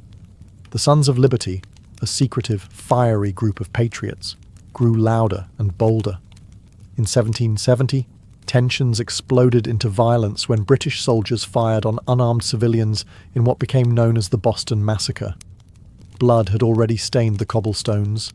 Trust was a thing of the past. By 1773, the colonies were teetering on the edge. A final insult would tip them into open defiance. And it came, not in the form of soldiers or new laws or armies, but in the quiet, seemingly harmless shape of crates stacked with tea. The colonists didn't know it yet, but the night that tea floated in the cold waters of Boston Harbor, the world would change forever. In 1773, Parliament made a critical miscalculation. Believing the American colonies would quietly accept cheaper tea, they passed the Tea Act, a law that was supposed to save the struggling British East India Company and, incidentally, reassert Britain's right to tax the colonies. On paper, it looked like a good deal. The Tea Act allowed the company to sell tea directly to the colonies, cutting out the middlemen, slashing prices, and offering a luxury product at a bargain. A few pennies cheaper. What could possibly go wrong? Everything. Because the problem wasn't the price of tea, it was the principle behind it. The Tea Act left the hated tax on tea firmly in place. Accepting the tea, even at a discount, would mean acknowledging Parliament's right to tax the colonies without their consent. To many Americans, that was unthinkable, a surrender of the liberties they had fought to protect for more than a decade. The news of the Tea Act spread like wildfire through the colonies. Merchants fumed. They saw their livelihoods threatened by a monopoly that would crush local trade. Patriots raged at the hidden message. The Crown still believed it could do whatever it pleased. In Boston, the reaction was especially fierce. Already a city scarred by the Boston Massacre and years of economic hardship, Bostonians recognized the Tea Act for what it was, a trap disguised as a bargain. Refusing the tea became a matter of honor, a litmus test for loyalty to the cause of liberty. Public meetings swelled. Newspaper columns burned with fiery rhetoric. Groups like the Sons of Liberty, led by Samuel Adams and others, organized boycotts, vowing that no East India Company tea would be unloaded, sold, or drunk on American soil. All across the colonies, ships carrying the controversial tea were turned away by local resistance. In ports from New York to Charleston, the message was clear. We will not be bought. But in Boston, fate twisted differently. 3 ships, the Dartmouth, the Eleanor, and the Beaver, arrived, anchored in the harbour, and sat there, refusing to leave. Royal officials insisted the tea be unloaded. The colonists refused. A deadlock grew, taut as a drawn bowstring. The tension was unbearable. A single act would break it, and history would never be the same again. As the British tea ships sat stubbornly anchored in Boston Harbour, the city itself transformed into a powder keg. Every day that passed without resolution tightened the tension.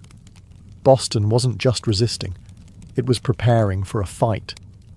In taverns, churches, and public squares, angry colonists debated what to do.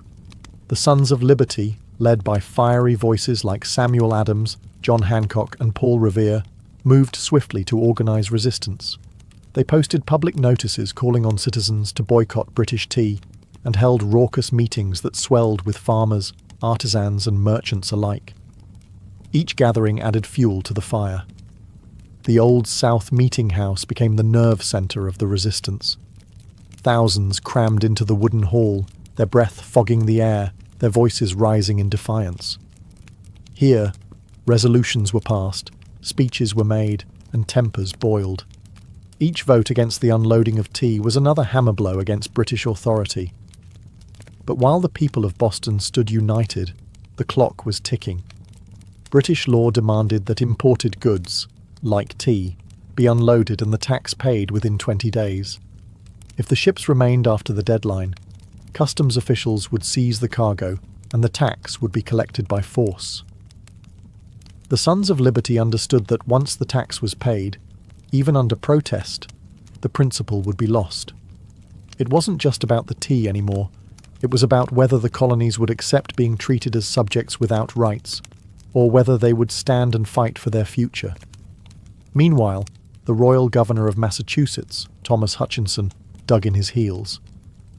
He refused to let the tea ships leave without unloading their cargo, demanding that the law be obeyed, colonial outrage be damned.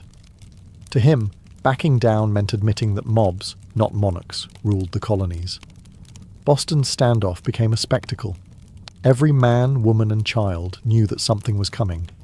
You could feel it in the air, that cold, sharp sense before a storm when the world holds its breath. All it would take was one spark to ignite an explosion. And somewhere among the crowded streets and crowded hearts of Boston, a decision was quietly taking shape, a plan that would echo across oceans and empires. December 16th, 1773, dawned grey and cold over Boston, a city balanced on the edge of history. For nearly 3 weeks, the tea ships had sat in the harbour like ticking bombs. Now, the final deadline had arrived. According to British law, the tea had to be unloaded and the tax paid within 20 days of a ship's arrival. If it wasn't, customs officials could seize the cargo, and British troops could be called in to enforce the law. Everyone knew it. Everyone knew what was at stake. If the tea came ashore, the principle was lost. If the colonists allowed it, even once, their cause, their claim to rights and liberty, would unravel. That morning, thousands of Bostonians and nearby colonists packed into the Old South Meeting House, the largest building in town. Some had walked miles through the icy countryside to be there. The meeting was so packed that men spilled out into the streets, straining to hear the fiery speeches echoing through the halls. Samuel Adams, the iron voice of rebellion, presided over the gathering. Speaker after speaker rose to denounce the Tea Act, to cry out against tyranny, to urge immediate action. But even among the defiants, uncertainty hung heavy. What could be done without sparking outright war? How could they stop the tea without opening the floodgates to brutal retaliation? As the afternoon wore on, riders galloped in with grim news. Governor Thomas Hutchinson remained unmoved. The ships would not be allowed to leave without unloading. The tea would be seized, the tax collected, the king's law enforced. The crowd buzzed with fury. The walls of the meeting house seemed to shudder with the force of it. Yet Samuel Adams stood calmly and spoke the words that signalled the end of debate. This meeting can do nothing more to save the country. A simple sentence. But everyone knew what it meant. There would be no more petitions, no more compromises. Action would be taken. Outside, a war whoop cut through the gathering gloom, the signal. Men disguised themselves quickly, smearing soot on their faces, donning blankets and feathers in crude imitation of Mohawk warriors. It wasn't about fooling anyone. It was about creating a symbol, a message no one could mistake. The deadline had passed. Boston would answer not with words, but with defiance. As twilight deepened over Boston on December 16, 1773, the quiet streets began to stir. Figures moved through the shadows. Ordinary men cloaked in rough blankets, their faces blackened with soot, some adorned with feathers. They weren't trying to fool anyone into believing they were real Mohawks. Their disguise was symbolic, an act of shedding their old identities, of taking a stand as something new, something fierce. By the dozens, they made their way to Griffin's Wharf, where the 3 tea ships, the Dartmouth, the Eleanor, and the Beaver, lay anchored. The harbour water churned cold and dark beneath them, thick with the sharp bite of winter air. There was no shouting, no drunken chaos. This was not a riot. It was a mission, carried out with calm, ruthless precision. Armed with hatchets and clubs, the disguised colonists swarmed the ships, overwhelming the few crew members still aboard. No harm came to the sailors. They were pushed aside, watched in silence as the operation began. Men split open the wooden chests with practiced blows, the fragrant smell of fresh tea spilling into the cold night air. Others heaved the crates overboard, their heavy splashes echoing across the still waters of the harbour. Chest after chest, 342 in total, was broken and dumped, until the black water swirled with thousands of pounds of tea leaves. Spectators watched from the wharf, silent, awed. British guards stationed nearby made no move to intervene. Whether from confusion, sympathy, or fear of escalating violence remains unclear. Some accounts suggest that even among British loyalists there was an understanding. Something had shifted, and there would be no stopping it tonight. The discipline was extraordinary. No cargo was stolen. No one raided the ships for valuables. Only the tea, the hated symbol of British oppression, was targeted. In a town where hunger and hardship were daily realities, the men could have easily turned the protest into an excuse for looting. They did not. When it was over, the harbour resembled a great, swirling cauldron, filled with torn chests and soaking tea leaves. The smell of the sea mixed with the sharp tang of smashed tea, filling the night air with a strange, bittersweet scent. The work was done. Silently, the men disappeared into the night, vanishing into the alleys and back streets of Boston. They left behind no names, no leaders, no claims to fame, only the unmistakable mark of revolution. As the last broken crates bobbed in the dark water, Boston stood still, almost holding its breath. The Boston Tea Party wasn't a riot, a brawl, or a drunken spectacle. It was something far rarer, an act of cold, deliberate defiance carried out under the cloak of night. The harbour was transformed into a giant, swirling teapot. Thousands of pounds of East India Company tea floated in great mats on the water, staining it black. Some colonists, curious and rebellious, scooped handfuls of soaked leaves from the harbour, only to be chastised by the Sons of Liberty patrolling the docks. Nothing was to be salvaged. No one would profit from this night's work. This was principle, pure and simple. The town woke the next morning to the smell of salty tea hanging heavy in the air. News spread like wildfire. Word of mouth, letters, broadsheets. By midday, everyone from apprentices to merchants knew what had happened, and opinions split fast. Among patriots, there was pride, a fierce, swelling pride that ordinary men had stood up to the mightiest empire in the world and struck a blow for liberty. Among loyalists and moderates, there was horror. To them, the destruction of property was reckless, dangerous. Had the colonies crossed a line they couldn't walk back from? Governor Thomas Hutchinson raged in his mansion, furious not only at the destruction but at the message it sent. If the king's authority could be defied so brazenly in Boston, where else might rebellion spark? British officials were stunned. They had expected protests, boycotts, maybe another riot like those that had broken out over the Stamp Act.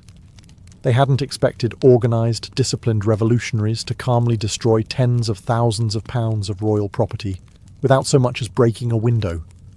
The ship's captains, the Dartmouth, the Eleanor, the Beaver, could only watch helplessly as their cargo disappeared beneath the waves. In the official ledgers, the night's loss would be tallied at over 10,000 British pounds, a fortune. But the real loss wasn't measured in pounds sterling or ruined tea. It was measured in trust, in loyalty, in the fragile illusion that Britain still ruled her colonies with consent. The night the tea sank, something deeper rose to the surface, a shared undeniable truth. The age of peaceful protest was ending, a reckoning was coming, and Boston was ready. When word of the Boston Tea Party crossed the Atlantic and reached London, the reaction was swift and furious. To British officials, it was not simply a protest, it was rebellion, an open, mocking challenge to royal authority that could not be ignored. King George III, upon hearing the news, was said to have grown cold with anger. Parliament, already frustrated by years of colonial disobedience, exploded in outrage. They demanded punishment, not just for the city of Boston, but as a warning to all the American colonies. The result was a series of laws so harsh they were quickly nicknamed the Intolerable Acts in America. The first blow came swiftly, the Boston Port Act. In one brutal stroke, Parliament ordered the closure of Boston's bustling harbour, the economic lifeline of the city, until the destroyed tea was paid for and order restored. Ships could no longer enter or leave. Trade vanished. Goods and supplies dried up. Boston, once vibrant and noisy, grew quiet, its docks eerily still. But the punishment didn't stop there. The Massachusetts Government Act stripped the colony of its self-governing rights, placing it firmly under the king's appointed officials. The Administration of Justice Act allowed royal officials accused of crimes to be tried back in Britain, a clear message that British authorities were untouchable. And to make sure the colonies knew force was an option, British soldiers were quartered throughout Boston, living among the very citizens they were meant to subdue. The message was clear. Rebellion would be crushed. Liberty was a luxury the Crown would no longer tolerate. But Parliament's heavy hand had an unintended effect.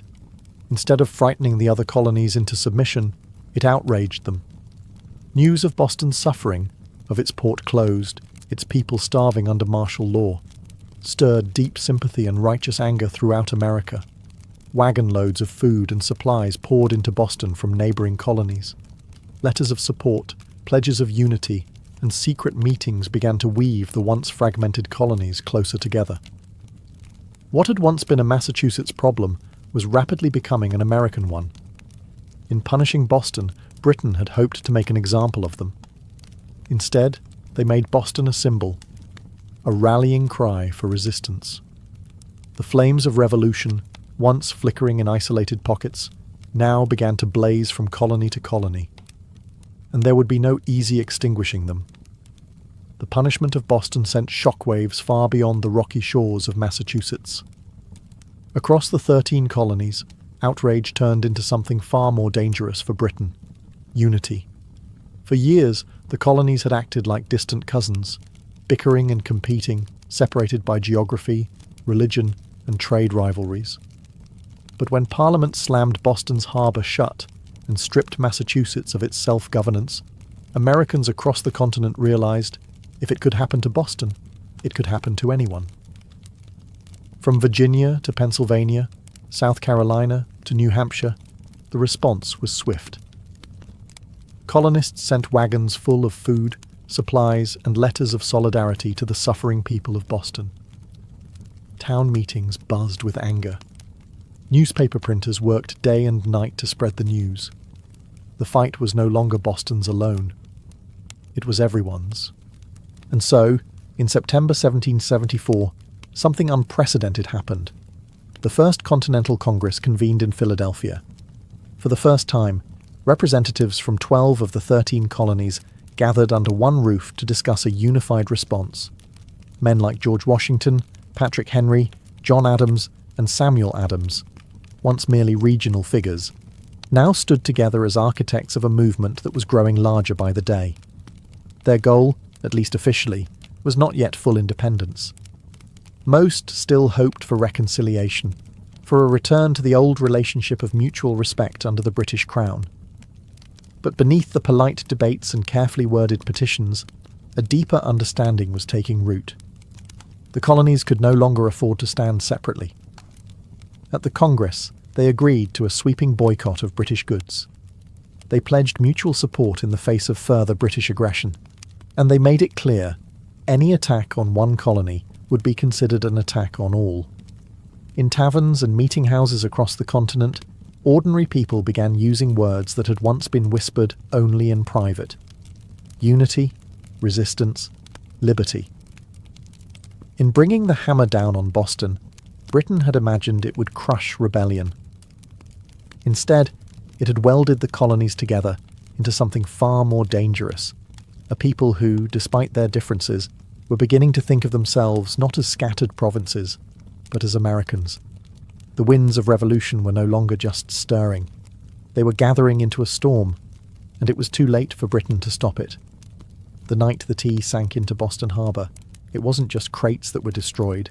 It was the illusion that the American colonies could remain loyal subjects forever. The Boston Tea Party lit a spark that no king, no army, no distant parliament could ever snuff out. In the months that followed, that spark caught fire across the colonies. What had once been protests, boycotts, and polite petitions hardened into open resistance. Town militias began drilling openly, storehouses filled with powder and shot. Men who had once toasted King George III in taverns now whispered about revolution under the same roofs. Boston became a symbol of sacrifice, battered but unbowed. The more Britain tried to tighten its grip, the more the colonies slipped through its fingers.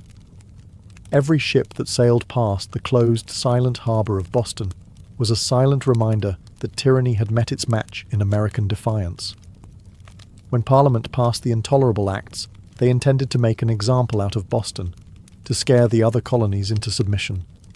Instead, they had created a martyr city, a rallying cry. From Georgia to New Hampshire, colonists realized that their fates were tied together. Resistance was no longer about tea. It was about survival, identity, freedom. By the spring of 1775, the tension reached a boiling point outside Boston, in the villages of Lexington and Concord. British troops, sent to confiscate colonial weapons, instead found armed farmers, ordinary men ready to defend their rights with musket fire. The first shots of the American Revolution rang out, a direct line traced back to the moment when men chose principle over profit and dumped a fortune's worth of tea into the harbour. The Boston Tea Party showed the world that revolution doesn't always announce itself with trumpets and banners. Sometimes it starts quietly, with a small group of determined people standing in the cold, choosing defiance over fear. In dumping the tea, the colonists weren't just rejecting a tax. They were rejecting an empire. And though the road ahead would be bloody, bitter, and uncertain, one thing had become clear that night in Boston Harbour. The American colonies were no longer loyal subjects. They were something new, something dangerous. They were revolutionaries. And they were just getting started. All before the towering pyramids of Giza, before Mesopotamian cities buzzed with life, before Stonehenge stood against the sky, there was Corral. Hidden away in the dry valleys of coastal Peru, Corral rose in silent majesty nearly 5,000 years ago, then faded into near-complete oblivion, swallowed by sands and forgotten by history. For centuries, the world did not even know it existed. The Super Valley, where Corral once thrived, seems at first glance an unlikely place for civilization to bloom. The landscape is parched, barren, the river little more than a thin silver thread winding through rocks and dust. To most eyes it looked inhospitable, a place abandoned by life. Yet it was here, amid the desolation, that one of humanity's earliest great cities took shape. Corral wasn't just a collection of scattered huts or a temporary trading post. It was a planned city, sprawling over 150 acres, filled with pyramids, plazas, residential quarters, and ceremonial spaces. It had scale, purpose, and vision, a complex society blossoming centuries before the Egyptians began stacking stones into pyramids of their own. The people of Corral achieved this without the wheel, without written language, without metal tools. They built massive structures from stone and earth with nothing but ingenuity, communal effort, and the raw power of human will. Yet for thousands of years, Corral's existence remained a secret. Even when travellers stumbled across the strange, weathered mounds scattered across the valley, they mistook them for natural formations, mere hills sculpted by the desert winds. No one imagined that beneath the sand lay one of the oldest cities in the world, predating even the civilizations that history books had crowned as the firsts. It wasn't until the late 20th century that archaeologists, led by Ruth Shady, uncovered the truth. What they found buried in the dust of time would rewrite the story of the Americas and force the world to reconsider what it thought it knew about the birth of civilization itself. Corral had risen, flourished, and fallen in total anonymity. Now, after millennia of silence, its stones are speaking again, whispering of a peaceful, intelligent people who built a world of complexity and wonder in a land where life itself seemed impossible. And this was only the beginning of their story. At first glance, the Supi Valley looks like a place where life should struggle to exist. Harsh winds sweep across endless stretches of sand and stone. The sun beats down mercilessly, drying out the earth, baking the landscape into cracked, brittle sheets. Water is scarce, the river a meandering thread fighting for survival. To the untrained eye, it is a wasteland, barren, empty, forgotten by the gods. But the people of Corral saw something different. They did not see a desert to be feared. They saw a canvas to be shaped. They recognized the river, however modest, as the lifeblood of possibility. And so, with patience, ingenuity, and sheer determination, They turned this unforgiving place into a thriving oasis of life and culture. Their first victory was agriculture. They learned to tame the river's seasonal floods, building simple but brilliant irrigation systems that channeled water across the valley floor. Where others saw sand and dust, they coaxed green shoots of hope: cotton, beans, squash, guava, sweet potatoes. Cotton, in particular, became their treasure. It was spun into fishing nets and textiles, fueling trade with coastal villages and creating bonds that stretched far beyond their desert home. But growing crops was only part of their mastery. The people of Corral understood that survival in the desert required balance. They worked with nature, not against it. They built their homes and plazas from stone and earth, designed to withstand both scorching heat and the rare, punishing rains that occasionally swept through the valley. They studied the stars and seasons, planning their harvests with the precision of master astronomers. Trade became the veins and arteries of Corral's economy. Dried fish, cotton, fruits, and handmade goods flowed up and down the coast. In exchange, Corral received exotic goods: colourful shells from the Pacific, rare stones from the Andes, ideas from distant peoples. They were not isolated, they were connected. In a land where survival seemed impossible, Corral thrived through intelligence, innovation, and community. They didn't conquer the desert with brute force. They partnered with it, learning its rhythms, respecting its power, building a society that was not just functional, it was extraordinary. Against the odds, Corral blossomed into a beacon of civilization. And it was only beginning to rise. Rising out of the desert like ancient guardians, the pyramids of Corral defy everything we thought we knew about early civilization in the Americas. These were not small, crude structures built by primitive hands. They were massive, deliberate works of architecture, created by a people with vision, organization, and ambition. The centerpiece of the city was the Pyramid Mare, the largest of Corral's monumental structures. It stretched more than 450 feet in length and towered nearly 60 feet above the desert floor, a feat of engineering on par with the early wonders of the ancient world. Built from stone, mud, and woven reed bags filled with rocks, the pyramid was designed not just to endure the harsh climate, but to withstand the punishing earthquakes that occasionally rattled the region. And endure it did, standing silent against wind and time for nearly 5 millennia. But the pyramids of Corral were not tombs.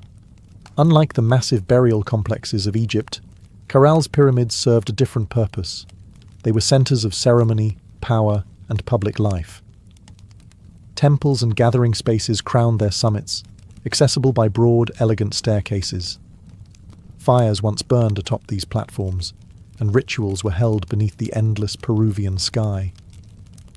At the foot of the pyramids, vast plazas opened up, sunken and circular, inviting thousands to gather for religious ceremonies, political meetings, and communal celebrations. The very design of Corral's cityscape suggested a society that prized community and order, a people deeply connected to one another and to the cosmos. Around the pyramids, smaller residential complexes fanned out, likely home to priests, administrators, artisans, and farmers. The pyramids themselves seem to have been strategically placed, aligned with celestial events, sunrises, solstices, the cycles of the stars. To the people of Corral, architecture wasn't just practical, it was spiritual, mathematical, cosmic. Walking among the weathered stones today, it's almost impossible not to feel a strange sense of awe. These structures were raised without metal tools, without the wheel, without beasts of burden. Yet they rose with symmetry, scale, and staggering precision. The great pyramids of Corral were not built for vanity, nor for war. They were built to connect earth and sky, community and cosmos, humanity and eternity. And they still whisper across the sands, telling a story that refuses to be forgotten. Among the ruins of Corral, there is something profoundly different, something that sets it apart from so many ancient civilizations. No weapons have been found buried beneath its sands. No defensive walls circle its plazas. No mass graves hint at bloody conquest or internal strife. Unlike the kingdoms that rose and fell through war, Corral was a society built on peace. It's a revelation that defies expectations. Here was a civilization that flourished not through violence, but through cooperation, trade, and shared belief. The people of Corral seem to have invested their energy not in armies or fortresses, but in architecture, astronomy, music, and communal life. Their plazas and pyramids weren't monuments to victory over enemies. They were centers of celebration, worship, and governance. This was a civilization that chose to gather rather than conquer, to negotiate rather than destroy. Trade was the lifeblood of Carroll's success. Cotton, grown along the fertile riverbanks, was spun into fishing nets that were traded with coastal communities. In return, Carroll received dried fish, an essential source of protein, and exotic goods from faraway places, colourful shells from the Pacific, precious stones from the highlands, and even rare tropical fruits from distant valleys. This wide network of trade stitched the region together, binding far-flung communities into a peaceful web of mutual benefit. And in the centre of it all, Corral thrived as a cultural and economic hub. Religious and ceremonial life played a vital role in maintaining social harmony. The city's grand public spaces and sunken plazas likely served as stages for rituals that united the people under shared spiritual beliefs. Music filled these gatherings, flutes carved from condor bones, drums made from deer hides, creating soundscapes that echoed across the desert, tying individual lives to something greater. Leadership, too, appeared to rely less on military strength and more on spiritual authority and civic organization. The city's leaders must have coordinated massive construction projects, seasonal agricultural cycles, and complex trade agreements, all without leaving behind the brutal scars of war. In an ancient world so often defined by conflict, Corral stands as a shining exception, a reminder that civilization does not have to rise on the broken backs of the conquered. It can instead be built by the quiet power of collaboration, creativity, and trust. At Corral, the stones still seem to hum with echoes of a world long gone. It was not just a city of buildings and trade. It was a city alive with sound, ceremony, and spiritual rhythm. Music and ritual were woven into the very heartbeat of Corral's civilization. Archaeologists, digging carefully through the dry sands, uncovered a treasure trove of ancient instruments, flutes crafted from the bones of condors and pelicans, whistles fashioned from deer antlers, small drums stretched with animal hides. These artifacts were not simple toys. They were crafted with care, tuned to specific notes, designed to carry sound across the wide, open plazas of the city. In a world without written language, music spoke the language of the soul. Imagine it, the low thrum of drums rising at dusk, flutes keening like the desert wind, feet stamping on the sunken plazas as hundreds gathered under the fading light. Fires would crackle atop the pyramid platforms. Priests, dressed in intricate woven garments, would chant to the gods of the river, the earth, the stars. In those moments, Corral was not just a city, it was a symphony. The layout of Corral itself suggests that ritual life was at its core. The grand plazas were not mere open spaces. They were stages for communal ceremonies, carefully designed to draw people together. The sunken circular courts acted like ancient amphitheatres, focusing sound and sight onto the rituals performed at their centres. And above them all, the pyramids loomed. Not as tombs, but as sacred mountains built by human hands, linking the earth to the heavens. Rituals likely marked the turning of the seasons, the cycles of planting and harvest, the movements of the stars. Music was not just entertainment. It was a bridge between people, between nature and the divine, between the known and the mysteries beyond. No violent murals, no terrifying gods of war, no bloodthirsty sacrifices. In Corral, the spiritual world seems to have been one of harmony, celebration, and reverence. Even today, when the desert wind whistles through the ruins, you can almost hear it. The faint strains of ancient music, the forgotten songs of a people who found beauty, meaning and connection in the heart of the harsh, endless sands. Carroll wasn't just a place of music, trade and ritual. It was a marvel of engineering, a testament to human ingenuity in one of the harshest landscapes on Earth.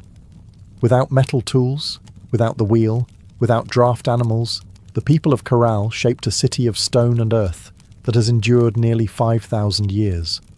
Their achievements were astonishing. Massive pyramids rose from the desert floor, constructed not with small, fragile bricks, but with enormous stones carried across the dry valley. Workers transported rocks using reed bags, ingenious baskets strong enough to bear heavy loads, woven from the very plants that grew along the riverbanks. Layer upon layer, they built with care, stacking stone and filling the interiors with rubble to create structures that could withstand not only time, but nature's fury. And they understood nature well. Carroll lies in a region prone to violent earthquakes, yet their pyramids and plazas survived largely intact. How? By mastering earthquake-resistant architecture. Builders used flexible construction techniques, layered fills, wide foundations, and rounded corners that allowed their monuments to absorb and dissipate seismic energy. It was engineering born not from textbooks, but from an intimate knowledge of the earth itself. Water management was another silent triumph. Despite living in a desert, the people of Carroll developed sophisticated irrigation systems. Channels and canals carefully guided river water to their agricultural fields, allowing crops to flourish even during dry seasons. No water was wasted. Every drop mattered. The layout of Carroll itself reflected brilliant urban planning. Major structures aligned with key astronomical points, suggesting a deep understanding of the solar cycles. The sunken plazas, with their precise geometry, were more than gathering places. They were instruments for tracking the heavens, allowing priests and astronomers to predict seasons crucial for survival. Even the city's organization spoke of a complex society. Residential zones, administrative areas, ceremonial centers, all were arranged in harmony, balancing communal life with sacred spaces. They built not just for the moment, but for generations. Today, as modern engineers marvel at Carroll's resilience, they are reminded that greatness is not measured by technology alone. Sometimes the deepest wisdom lies in understanding the forces of nature, in working with the land, not against it. Carroll's stones have endured storms, quakes, and the erosion of time itself. They stand as a silent testament to a civilization that engineered their dreams into the desert sands.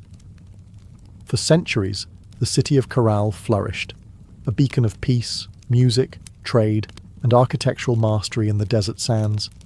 And then, quietly, almost without a trace, it was abandoned. No fires marked its fall, no signs of conquest scar its walls, no mass graves or shattered monuments tell a story of sudden disaster. Instead, Carroll simply faded, its plazas emptied, its pyramids left to the drifting sands, its flutes and drums silenced by time. Why did they leave? That question still lingers like a ghost across the Super Valley. Some scholars believe that environmental change struck the final blow.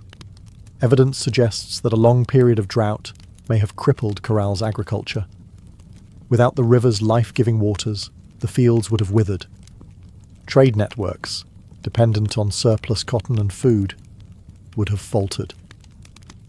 The careful balance Carroll had maintained with its harsh environment may have finally tipped beyond repair. Other theories point to shifting trade routes. As neighbouring cultures grew and new centres of power emerged along the coast and inland, Carroll's influence might have diminished. Perhaps the goods they once supplied, cotton, fish, produce, were no longer enough to sustain their role as a dominant city. Slowly, the lifeblood of commerce drained away. Still others whisper of internal decline. Without written records, we can only imagine political struggles, religious upheaval, or simple exhaustion after centuries of growth. Even peaceful societies can fracture under pressure when survival becomes uncertain. Whatever the cause, the departure seems to have been gradual, not sudden. Families likely drifted away one by one, seeking more fertile valleys, stronger rivers, new beginnings. Children who once ran across Corral's plazas grew up telling stories of a lost city behind them, stories that would eventually fade into legend. The desert reclaimed what humans had built. Winds carried fine sand over stone temples. Flutes lay buried beneath shifting dunes. What had once been a humming, vibrant civilization became a field of silent, sleeping mounds. For nearly 4,000 years, Corral remained hidden, a whisper beneath the sands, waiting. Today, as archaeologists carefully uncover its stones, the question still burns. How does a city so advanced, so beautifully crafted, simply vanish? Perhaps the truth is that even the greatest civilizations, no matter how wise or peaceful, are still fragile, threads woven into the tapestry of time, forever vulnerable to the unseen forces of change. For millennia, Corral lay forgotten, buried beneath the silent sands of the Super Valley. Travelers passed the strange, rounded hills that dotted the landscape, never suspecting that beneath their feet lay the ruins of a civilization older than the pyramids of Egypt. To them, these were just natural formations, mounds shaped by the wind and time. It wasn't until the late 20th century that the world would finally hear Corral's voice again. In the 1990s, Peruvian archaeologist Ruth Shady led a team into the Soup Valley, driven by curiosity and a growing sense that these hills might hold secrets no one had yet uncovered. What they found would rewrite the story of human civilization in the Americas. Layer by painstaking layer, the sand was brushed away. Beneath it emerged walls of carefully cut stone, grand staircases, sunken plazas, pyramids, a city far older than anyone could have imagined. Radiocarbon dating confirmed the unbelievable. Corral was over 4,600 years old, thriving at the same time as the earliest civilizations in Mesopotamia and Egypt. It was a discovery that shook the foundations of archaeology. Before Corral, scholars believed that civilization in the Americas developed much later, shadowed by the great empires of the Old World. Corral changed everything. It proved that the Americas had birthed monumental architecture, complex urban life, and social organization independently, long before the rise of the Incas or the Maya. Ruth Shady and her team found not just stone and rubble, but the remnants of life, musical instruments, fishing nets, textiles, quipu, ancient knot records, and even offerings made to the gods. Each artifact told a story of a people who had built a society with vision, intelligence, and profound creativity. Corral's rediscovery was more than an academic triumph. It was a resurrection. A civilization that had slept beneath the desert for thousands of years now stood revealed under the open sky once more. Its plazas kissed by the same winds that had once carried the sounds of flutes and the laughter of children. Today, Corral is recognized as a UNESCO World Heritage Site, a fragile, priceless link to humanity's earliest dreams of building, belonging, and believing. The sands had hidden Corral well, but in the end, the stones endured, waiting for someone to listen, to see, to remember. Corral stands today as a silent giant, a reminder that civilization's roots stretch far deeper than we once believed. Among its pyramids and plazas, the ancient stones whisper a story that reshapes our understanding of humanity's journey. A story not of conquest and bloodshed, but of harmony, ingenuity, and hope. Long before the towering empires of Greece, Rome, or even Egypt, the people of Corral were building something extraordinary. They raised pyramids without the wheel. They mapped the stars without written records. They created a thriving society rooted in trade, music, ritual, and engineering, all without leaving scars of war upon the land. In an era often defined by conflict, Corral offers another vision of what civilization can be, a society that valued connection over conquest, knowledge over domination. It reminds us that complexity does not require violence, that greatness is not measured by how many armies march across a battlefield, but by how a community comes together to build, to create, to dream. Carol's legacy reaches far beyond the dry sands of the Soup Valley. It challenges old assumptions that civilization had a single cradle, that urban life and monumental architecture belonged first to the Old World. Corral proves that humanity's spirit of innovation and aspiration arose independently in many corners of the earth, shaped by different hands, but driven by the same eternal desires: to endure, to celebrate, to reach toward the divine. Today, walking among Corral's weathered ruins, you can almost hear it. The pulse of drums, the low hum of flutes, the murmur of traders bargaining in the plazas, the laughter of children racing through stone alleys under a sky of endless stars. Their lives, their dreams, their stories are still with us, etched into the bones of the earth. Corral teaches us that even when civilizations fall, their spirit can endure, sleeping under sands, waiting to be remembered, waiting to inspire again. In the great timeline of human history, Corral shines not just as a relic of the past, but as a beacon for the future. A reminder that, even in the harshest deserts, even under the heaviest sands, the seeds of wonder, wisdom, and peace can take root, and build a world that reaches for the stars.